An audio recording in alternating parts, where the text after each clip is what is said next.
I want us to kick off this session by looking at organization culture, right? It really is the bedrock of CX and EX. So what I'd like you to share with this audience are your thoughts on the responsibility of the senior leadership team and leadership in general in these organizations, the ones you have led towards this agenda. So just really the responsibility of the captain of the ship and the top executive in shaping the CX and EX agenda. Thank you very much, Angela. And I just want to start this by just showing you something. I want you to read my card. So ladies and gentlemen, Exhibit A, this is Mary Mulili's business card. On the top right corner, it says UBA, United Bank for Africa. Then we have her name, Mary Mulili, and underneath her name, customer service. Only thereafter is the designation Managing Director / CEO.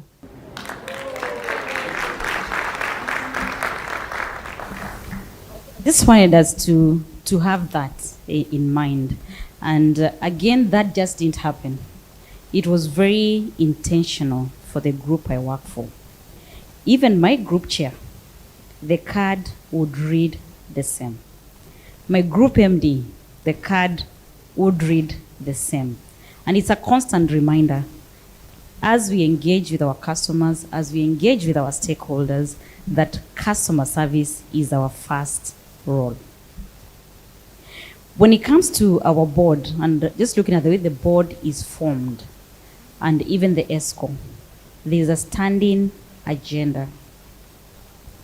And it's normally the first committees when we discuss. When I go to the board, I have to report on how I'm trending in terms of all the employee satisfaction indexes, and also how I'm trending in terms of my customer service matrices. Any shift down or any shift up, I need to give details of what led to that and what needs to be done to improve or sustain that position. In terms of even looking at the strategy for the bank as well, and because we are currently now on the 2.5 year of the UBA Kenya strategy, we had engagements across, all the way from the shop floor to the board. And drawing and crafting that roadmap, we started with the learning pillar and people.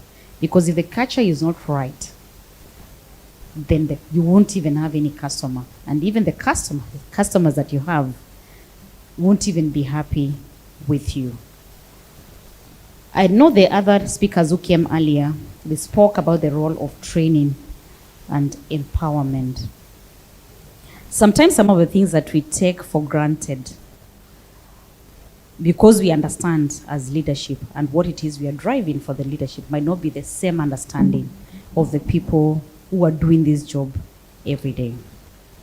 And bringing these conversations at ESCO and the board level is also to ensure that the suggestions that they are giving are also being implemented. Because again, if escalations are done and they don't see any change with the management or any need for agency, they will all stop there. And they'll stop giving feedback. And they'll be very disgruntled. And eventually they'll pass that to the customers. So I've been one person who has seen this work. Yes, it's a journey. But that constant learning and carrying this responsibility, not only at the CX staff themselves, but all the way from the board level to the executive management. My ESCO meetings, the first agenda of the business is customer service. And we look at the things that happened during the week. What complaints came in? What were the issues? Who caused that service lapse? And how can we fix it? Again, if you look at the customer service policy, it's also very clear. If anyone leads to the break-in, because again, the person serving the customer has to be backed by teams at the back.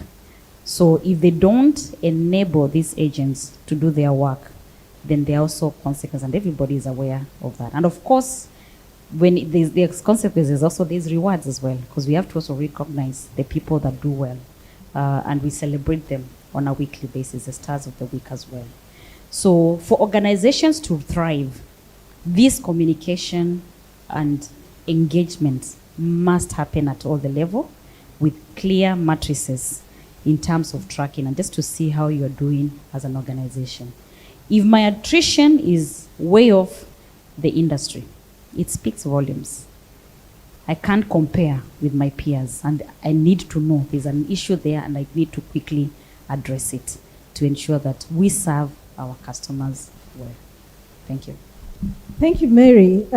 Thank you very much. I'll be making my wrapping up comments after we have heard from Joe.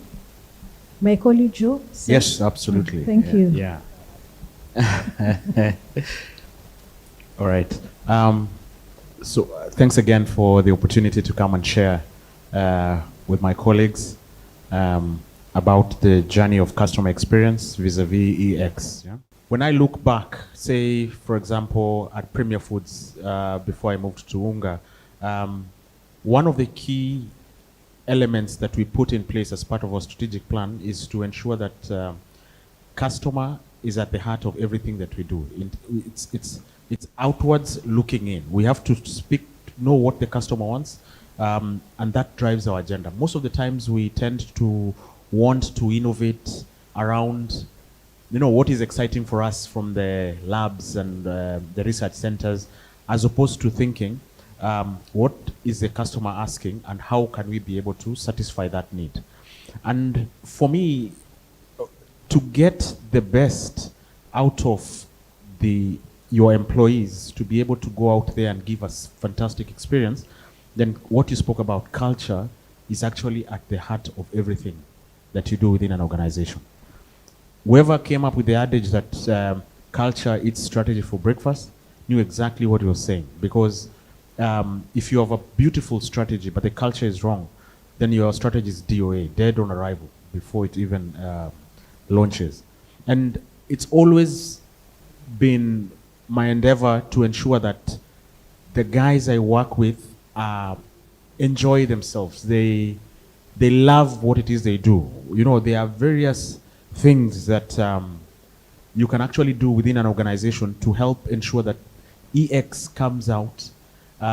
Employee, I've worked in places where when I knew it was Monday, nachoka kabla niende, okay. But I always desired to create an environment where when my team thinks about Monday, they're like, hell yeah, kesho ni job, you enjoy going to work. It's not the easiest of things to create, I must say, yeah? But it turns out it's just in the little things that we do, within companies, from your birthdays to your trainings to recognition here and there, to the little thank you, to put a smile on that employee's face, to be able to face the customer with a smile, and I'm happy to do that. Like Walid said, when even somebody just talks to you even on the phone, you can actually hear the smile. Yeah, and so the question for the leaders in the house today is, how do you create that culture where I am happy to serve? And it's not because it's forced, or it's because it's part of my KPIs or anything, or because it's written in my card, but because it's intrinsic. It comes from me, it's innate, it's part of the culture. So the question has to be, how do we drive an employee culture that creates an environment where I'm happy to go out there and serve the customer? That's what I endeavor to do every day as I walk in and out of the office. And if I can make you be happy to think about Monday with a smile, then I think half my job is done. The rest will sort on the ground. So thank you very much, Joe and Mary. What we're hearing here is ownership must come from the top. And we have heard this over and over again, but today we are actually privileged to be in the presence of MDs, CEOs who are living this reality. Ownership must come from the top, and this even includes the board. Very inspiring. Now, during the pandemic, what emerged out of employee reactions and behavior was the need for leadership to move away from just pushing for results to living out empathy. So you as people who are exemplary in this space, people who are showing real connections with your staff, how do you illustrate in your day-to-day empathy towards your employees? Thank you. And again, if you look at the generations that we are leading, and I just want to break it down, we have in a lot of young people that are coming to work vis-a-vis what we've seen before. Like when I was in KCB, I was probably one of the youngest. Now, when I look at my teams, on average age, we are below 30. And this group of employees, the things that motivate them are very different. Again, they want to be recognized. If they do something or they do come up with a solution, they want to be acknowledged. Some of them, it's not even about money. And if you look at the space that we are in banking now, we are not even competing for talent with banks. We are competing for talent with fintechs. And if you look at the caliber or what this young generation are looking at, they are looking at not being micromanaged. Give me an assignment, I will deliver on it within my time. If I have to do it at night, I will do it. One of them, when they were leaving, they said why they want to leave the banking is they're tired. They can't just wear suits every day. And for them, that was a demotivator. So again, it's just understanding this generation and how can you blend it to your work environment to ensure that they perform and deliver on what it is you're looking at. Again, they also get tired of many meetings. Yeah, they don't want long meetings, they want short meetings. So looking and facing these two generations that we have, when you look to the leadership, people who've been in banking for longer, and their way of management is totally different from what the new generation is. And it calls on us to continuously look for avenues to train the supervisors of these young generations to ensure that they stay motivated, to listen to them more. They want results now.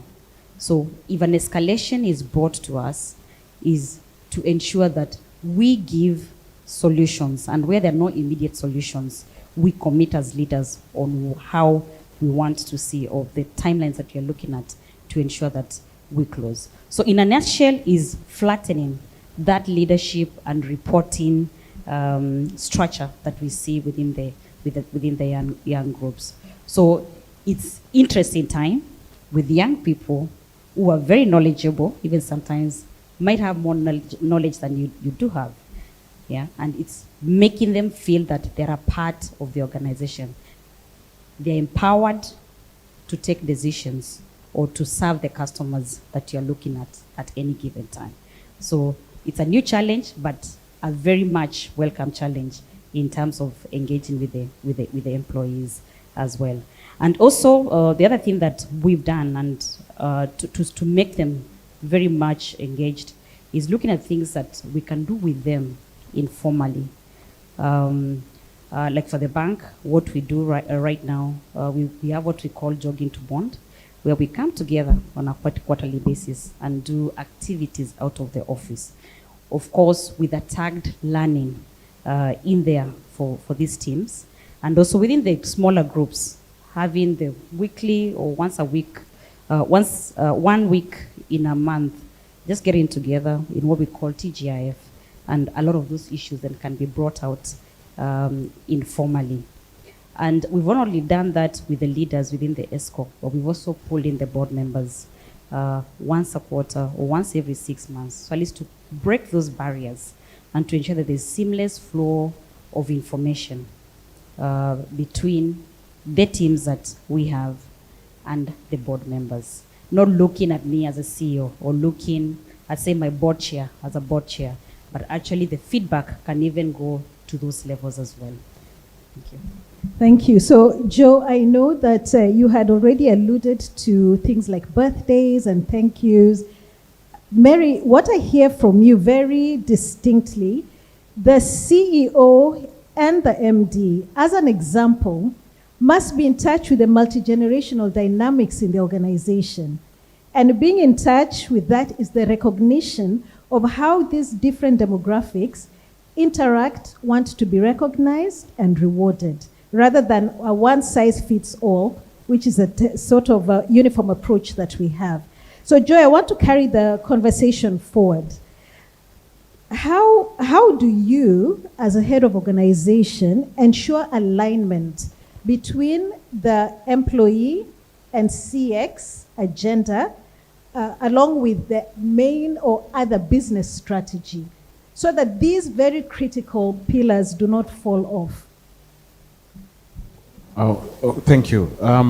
In a strategic plan, there's a number that's been shared that we want to grow 5x, for example, from our current top line, 5x, or bottom line, 5x, for within the next 5 years, for example. For me to get to that growth, then it means revenue has grown.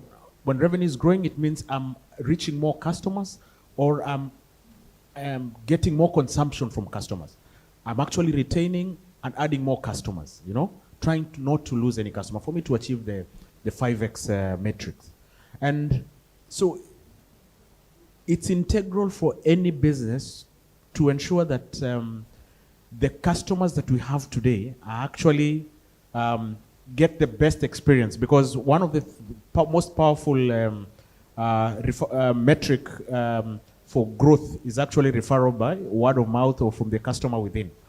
I want every customer that speaks about ourselves actually speaks positive, so that we can be able to bring more people into our customer base. So for me, there's no way you can delink customer experience to the achievement of your strategic plan. It starts with the customer, but for me, personally, how I lead, it's the internal customer first, which means the employee experience has to be great.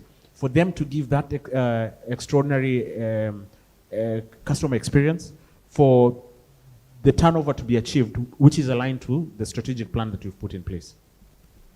So thank you very much, Joe. What I see from this room is, as you and Mary have continued to speak, I'm very good at reading people's faces.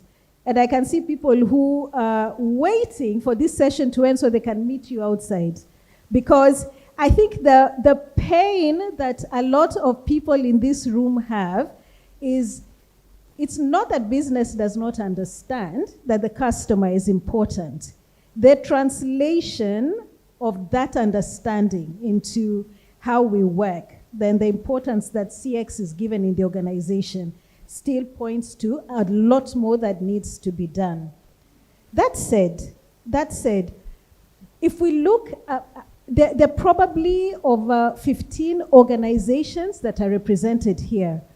And I bet you, if we had somebody from the ICX Secretariat, just read out the names of those organizations and ask them to randomly, everybody in the group, let's go and search these websites.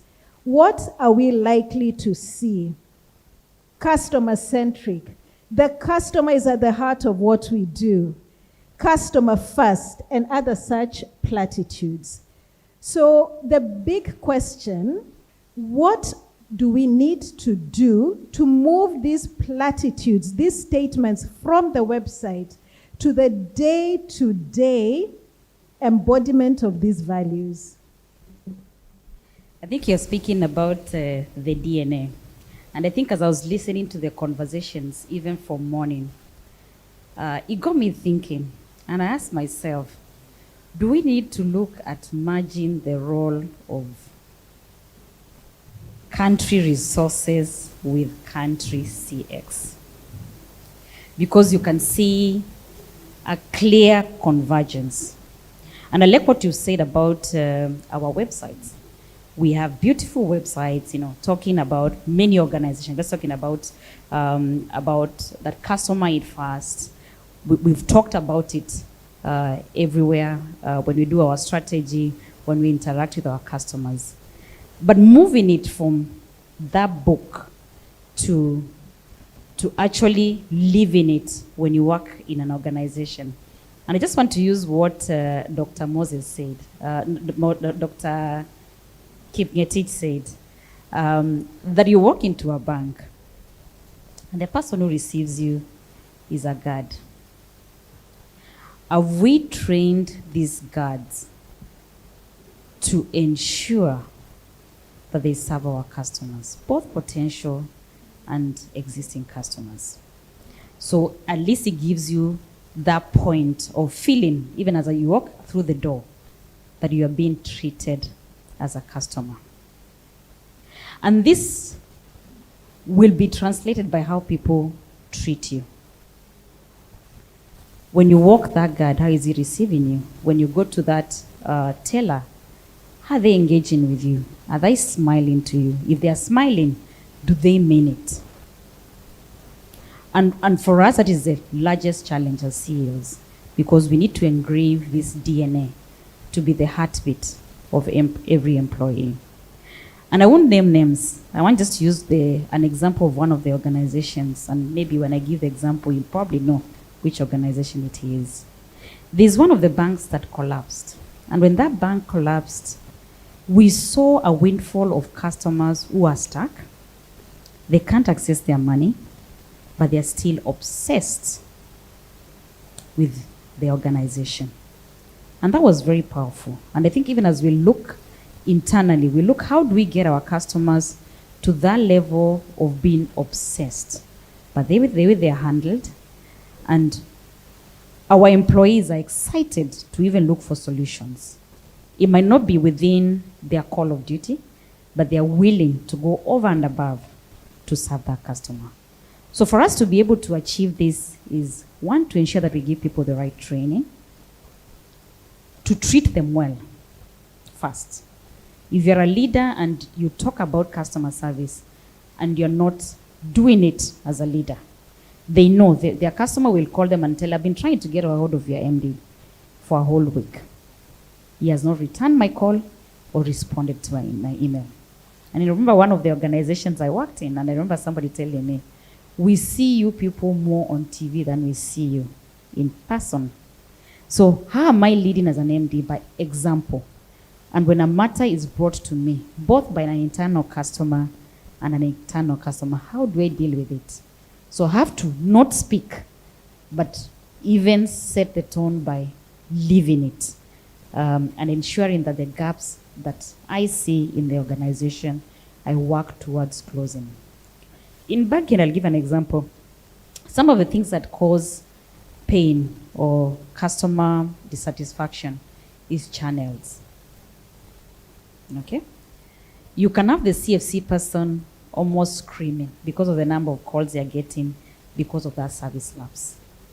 When it happens from the leadership level, are we giving these teams the right support they need in terms of investing in the right platforms, in terms of solving, if it's technology issues, to be able to serve these customers? So it calls more on our leaders, more on us as leaders, to ensure that the decisions, the actions that need to be taken are taken to support the teams, because they can't do it by themselves. And number two, living it, and people seeing that you're actually living it, what we are saying in the organization. Thank you. Absolutely. So to just wrap up these very, very loaded gems that you and Mary have just shared. Mary, for you, platitude has to translate into action, and the action starts at the top all the way to the security guards. Everybody must own the agenda. CEO, MD must be held accountable. When there is fire and an extremely agitated customer, sometimes the MD can leave the perceived ivory tower and come down. At the end of the day, this customer is still owned by the organization. So walking the talk by leaders. So cascade the communication. Let the staff know what we are doing well. Let the staff know where we are lagging. Let the staff know why each and everybody is contributing to profit or service delivery or efficiency or any of the goals that the business stands for. And now to my final question for this session. We are seeing many shifts in industry in Kenya. Typically, in the 80s, 90s, early 2000s, many organizations, whether we are looking at parastatals or whether we are looking at NGOs or even commercial entities, the captain of those industries was typically somebody who had done a stint as the chief finance officer and has now been made MD. We've seen very interesting and very encouraging shifts lately. So if we look at KCB, Paul Russo, HR director, has now came in as CEO. If we look at Scan Group, we have Patricia Idhao moving again. She was really one of the founding pillars of marketing as a strategic position organization. She's now CEO of Scan Group. Chair, can see you're smiling because you know where this question is leading. I am asking, today HR is enjoying the place of pride in the boardroom. Organizations continue to say that customer experience is the most important thing for them. So, on behalf of all the CX practitioners in this room, I just want us to end this session hearing from you and hearing from Mary. What will it take for CX to be given its rightful place in the boardroom? You start. I think it has already begun. And let's speak even from the organization that I work in. First, we didn't even have this role a few years back. And the role was created, and we said that because of the importance of the role, the person carrying that responsibility, number one, reports directly to the MD, not to another level, because of visibility of the issues. In the ESCO and in terms of how we are governed, we say that CX voice is the first, even before we go to the numbers. Okay? In the board, within board governance and finance, we created a specific feedback coming out of CX, and also for them to push the agenda for the organization, because without the customer, really, we won't get anywhere. And giving them that elevated view, even at the board level, is also to ensure that the agenda is heard and is acted on. So I don't think for us it will even take long. We'll even start seeing CX experts taking this responsibility. And I think, and I'll take you back to what I said, where sitting here, I've been thinking, do we look at how CX and HR, go hand in hand? Because when you're looking at customer experience, or customer obsession, you're not only looking at customer obsession externally, it begins internally. And I think the wheel has started, the tide is moving fast, and one of my biggest nightmares as a CEO, when I see a call early morning or a message from my head of PR and communications, first, you stop, you're like, okay, what is it? Is this something on Twitter? Is this something on, that is my largest nightmare. And for us CEOs, realizing that and the importance that CX carries, then it's just a matter of days. It's not even years. You'll start seeing that coming to effect. Thank you. This one I'll speak from my heart. I won't use any sciences or anything. I think the journey to that claim has begun. And starting from the fact that we as ICX professionals meet to be able to elevate our positioning in the marketplace is a very important aspect. When I say you go for positions, in this world, you don't ask, you don't get. That's what I believe. And I've seen it as I grew in my career trajectory. And for me, it's simple. It's about positioning. It's about branding. How do we, first of all, our work as ICX board is to position customer experience professionals, to be at the top of mind when it comes to boardrooms. Yeah. So that's our work as a board, and that's what we continue to do together with the trainings that we try to offer, often online branding and all that. So trying to do the technical bit. But the question to you, how have you positioned yourself? Did you just wake up and say, I'm a CX person and that's it, that's my line of profession, and not deviate to any other angle? So I'll tell you my story, for example. For me, it was very simple. I knew that I am a CPA, a finance professional, but I wanted to be an MD before I turned 35. And I was very clear and I wrote it down. I said, this is my goal. So I'll ask you first, what is your goal? And have you written it down? If it's not written, it's not happening, period. Number one.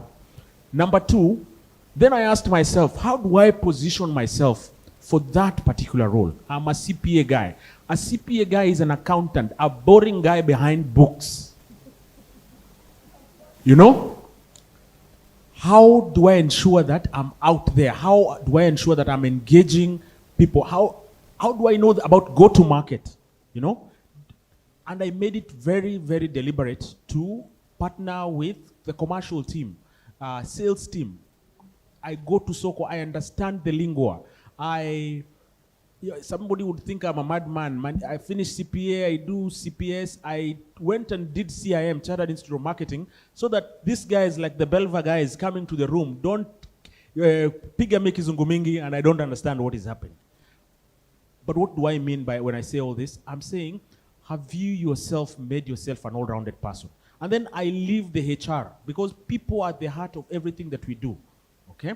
So for me, when I talked about leading with empathy and the heart and the mind, yeah, I am very clear. I am practicing my HR. In fact, I'm called to more HR things that I've been called to one accounting thing. And I've been called to tons of HR things. Why? Because I'm very deliberate, because I know who the key resource in an organization is. And so take care of that EX of your team so that CX can actually come to life. So you today, as you go back at the end of this session, I want you to ask yourself, have you positioned yourself for the next level of growth that you want to achieve?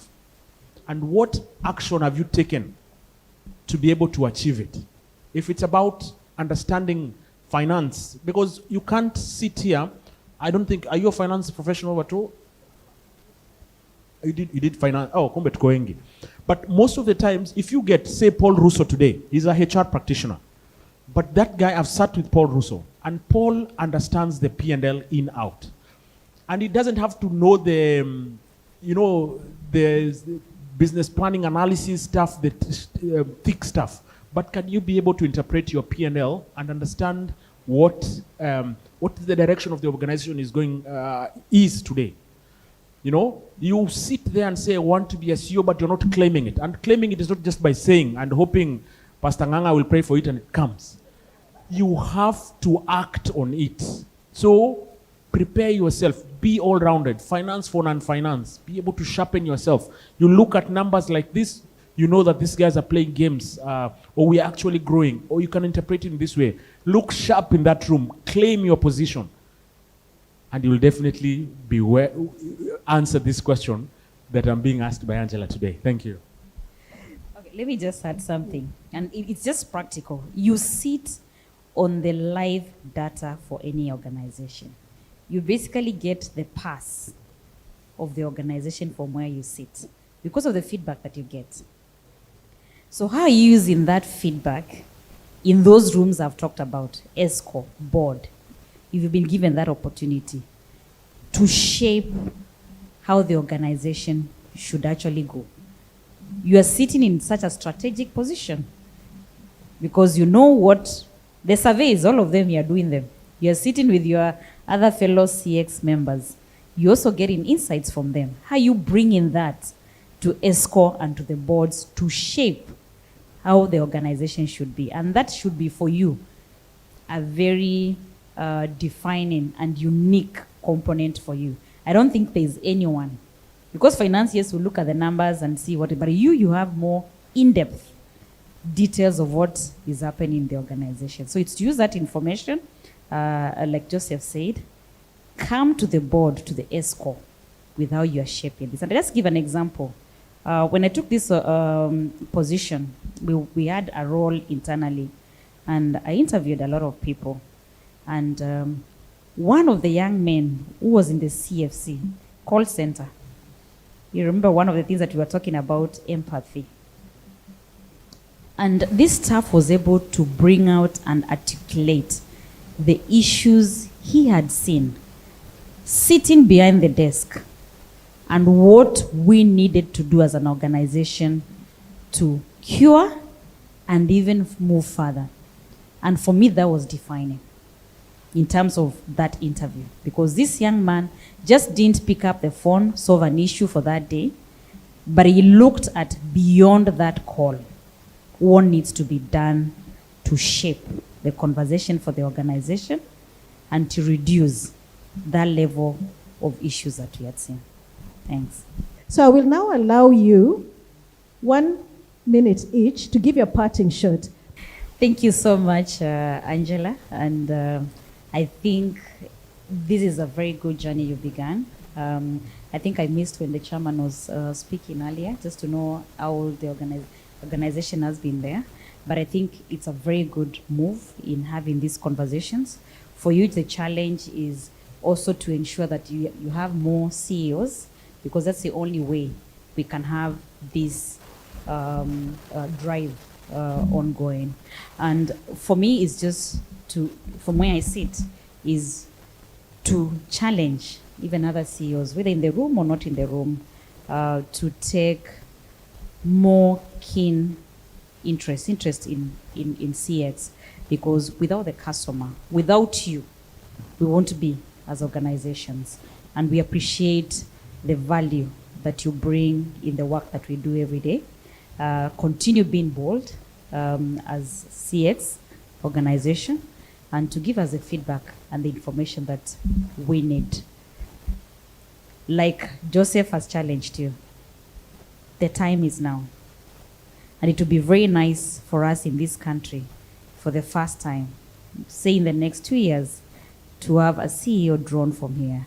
I know a few of you, and I've seen the work you do. I follow some of you, and I've seen how vocal you've been in terms of the platform, and just carry on with the work. We appreciate what you do. Thank you. I think my parting shot for today is pretty simple, probably even going away from the theme EX for CX. But to this last question that's really touched my heart. And as your chair, we'll work with the board to ensure that we elevate the status of CX within the country, within the boardrooms. But I want to challenge you today, who is in the room. I want you to take your rightful position, to be able to claim it. If we don't ask, we will not get. But before you ask, I want you to equip yourself with knowledge, with certs, with anything that you require, so that when you stand there, you actually bulletproof. So let's bulletproof ourselves. And I want, like Mulili says, in the next 2 years, within the next 2 years, we're actually celebrating one of us from here. I would want to be the one throwing the bash. Tupige sherehe tuseme mmoja wetu rise through from CX to CEO within the next 2 years. It's possible. You can do it. You have all it takes.